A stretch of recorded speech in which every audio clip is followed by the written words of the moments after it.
What's going on, everyone? Mike Gersh here. It has been a minute since I've posted on YouTube, but I just signed up for a powerlifting meet. I'm about 16 weeks out. It's on March 23rd, so I figured let's get a prep series going. I'm definitely going to take some time to think about. I have one powerlifting meet under my belt as it is. I just competed in August, so I want to think about all of the experience that I got while I was on prep and on the meet day itself. But the three main things that I want to focus on during this prep series and these first few episodes are actually going to be what I'm going to do differently now that I have that experience.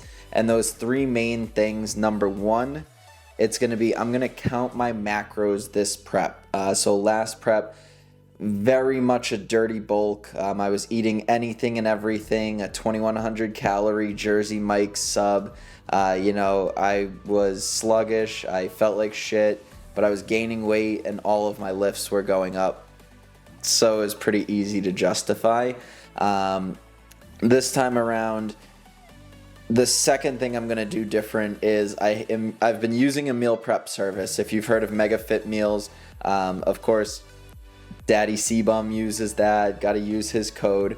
But it is the kind of thing where even only one meal a day, sometimes two, it's something that I know I'm getting better food, better quality food, but it's also going to fit better into my macros, which I'm going to have a better idea of my maintenance, what it's going to be in a slight surplus, and have a gradual gain in bulk as opposed to such an aggressive dirty bulk that I did leading up to the last meet. The third one is going to be my programming. I am still working with Andrew. I will follow him to the ends of the powerlifting earth blindly. He has done nothing but help me progress, so I have no reason to go any other direction but work with him. What I mean by that is, through the experience of powerlifting, it'll be a year in January that I've been training specifically for strength and powerlifting. Through that experience, I've gotten a much better gauge of my RPEs as well as the waves that strength and fatigue come in over the course of a block and over the course of a prep. As you go through a powerlifting block, you start at a lower RPE, lower intensity, and you work your way up. And then as you hit the higher weight, the wave goes back down and you go back down to the lower intensity. So that's something, the wave and the fatigue is always, as your strength goes up, your fatigue is going to go up, and then you need to drop them both down to be able to dissipate the fatigue and solidify the strength. Of course, the diet being a big part of that, protein synthesis, hypertrophy, muscle building, so on and so forth. In future episodes, I'm definitely going to go into more depth about my experience on the first prep. I think it would be good to take a deep dive into prep itself, the week leading up to the meet, and then the meet day itself, because those are three things that, even working with the best coach, like, I feel like Andrew handled everything absolutely perfectly, but it is still something that you're not going to know what to expect until you're actually experiencing it. So that's something that I want to communicate to all of the powerlifters out there who may be nervous to sign up for their first meet, or they're going into their first meet and they don't really know what to expect. Hopefully I can help paint a picture, kind of ease some of the nerves. If I can inspire someone to sign up for a meet, that would be awesome. But again, at the end of the day, the goal is always to just spread information. So as I mentioned, counting my macros is one of my big priorities. Today was actually the first day that I counted my macros. So I'm trying to get a good idea of what my maintenance is going to be. So today I consumed around 3,500 calories.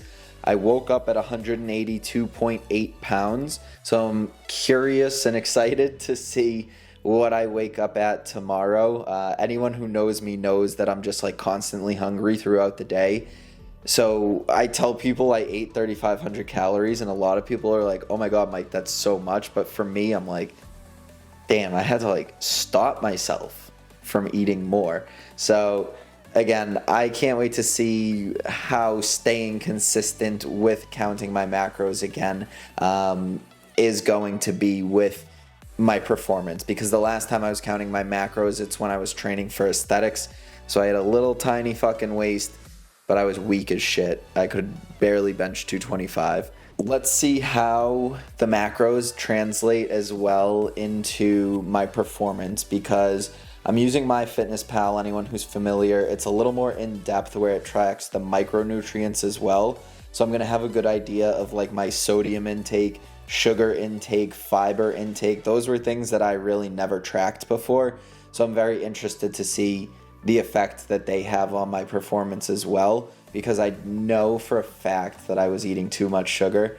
And even one day of tracking, I went over the sugar goal and I'm like, yeah, I knew it. I have a deadlift double tomorrow at 6 to 7.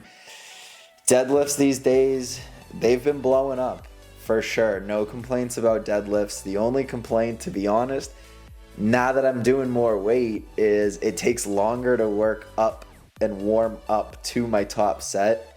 So now I have to, any deadlift session, I have to go at night, because anyone who knows me knows I'm a morning lifter, but it takes too long. If I deadlift, especially if it was like a single at 8, oh maron, I would be late for work. My manager would be calling me like, Mike, where the hell are you? So now I have to deadlift at night. But the positive side to that is I get to see the whole team there at night, all the power lifters at Zoo, when in the morning it's pretty dead, to be honest. There's only like 4 or 5 consistent people that go there in the morning. Again, keep in mind it is a private gym. It's not a commercial gym, so it's not bumping like that, but take it with a grain of salt. So rounding this out, excited to see where the body weight ends up tomorrow morning compared to 182.8 today. Excited to see what I pull tomorrow, a double at 6 to 7. No better way to get this series kicked off than deadlifts, so let's get into it. All right, ready for the weigh-in. As you can see, got my phone here, scale there. What goes from the scale actually directly goes into the phone and then directly into MyFitnessPal. So let's see what we're at. Yeah, bro, my metabolism is crazy. I ate 3,500 calories and almost a full pound lighter than I was yesterday. What do I do in my sleep? Just straight sweat? Like, what's good with that? What's good, y'all? Just pulled up to Zoo. As you know, it is deadlift day. About to get a big pull for a double. Let's go put in that work.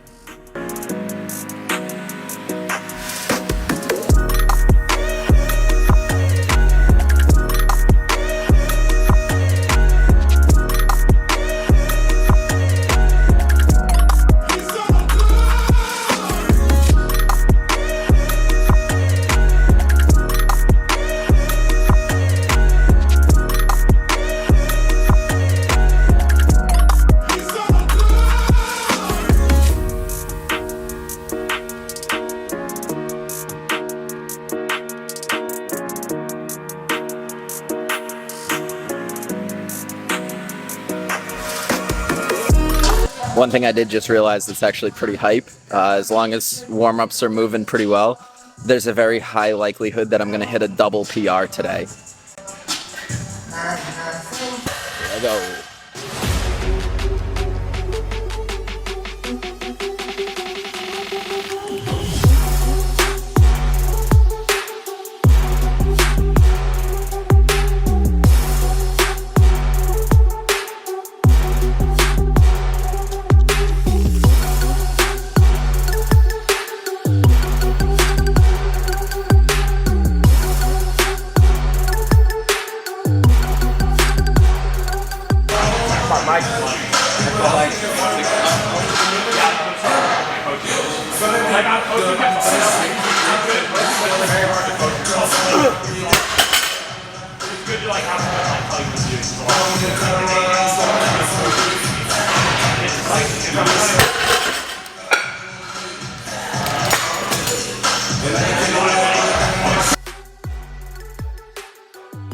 Next up, we have back downs. Of course, I'm feeling good after hitting that 463 double. So we have 419 loaded up for a triple here. I would say this is absolutely picture perfect RPE 6 to 7. Hold on, give coach a second here to get hype. Let's hear it. Let's go! No back day would be complete without a couple pulling movements. Here, this block, I'm programmed this iso plate loaded pull down machine. Anything pulling from high to low is really going to engage the overall lats, which is going to be crucial in any pulling movement, especially in my case for deadlifts. I also did a low seated row, which I didn't film, but anything with a more middle pulling motion or low to high is going to work more of the upper lat and the mid back. So that's something that is, of course, also going to help in any pulling movement. But what you want to make sure to focus on is bringing the elbow to the hip and just using your hands as a hook as opposed to pulling with your hands. And that's how you'll feel the best squeeze in your lats. I always leave count of reps anything over 5. All right, y'all, that's going to be it for tonight's deadlift day. Hit a big double 463. That's a 2-rep PR by 22 pounds. My old PR was 441. Hit some solid back downs and then a couple back lat movements to get a solid pump. Of course, feeling myself in that Young LA compression. Wrapping it up here. Happy with tonight's session. Got a little volume tempo bench tomorrow, so keeping that super conservative. Get everything primed up for a nice single on Saturday. Let's go. Thanks for tuning in. Make sure to like, comment, subscribe. See you in the next one.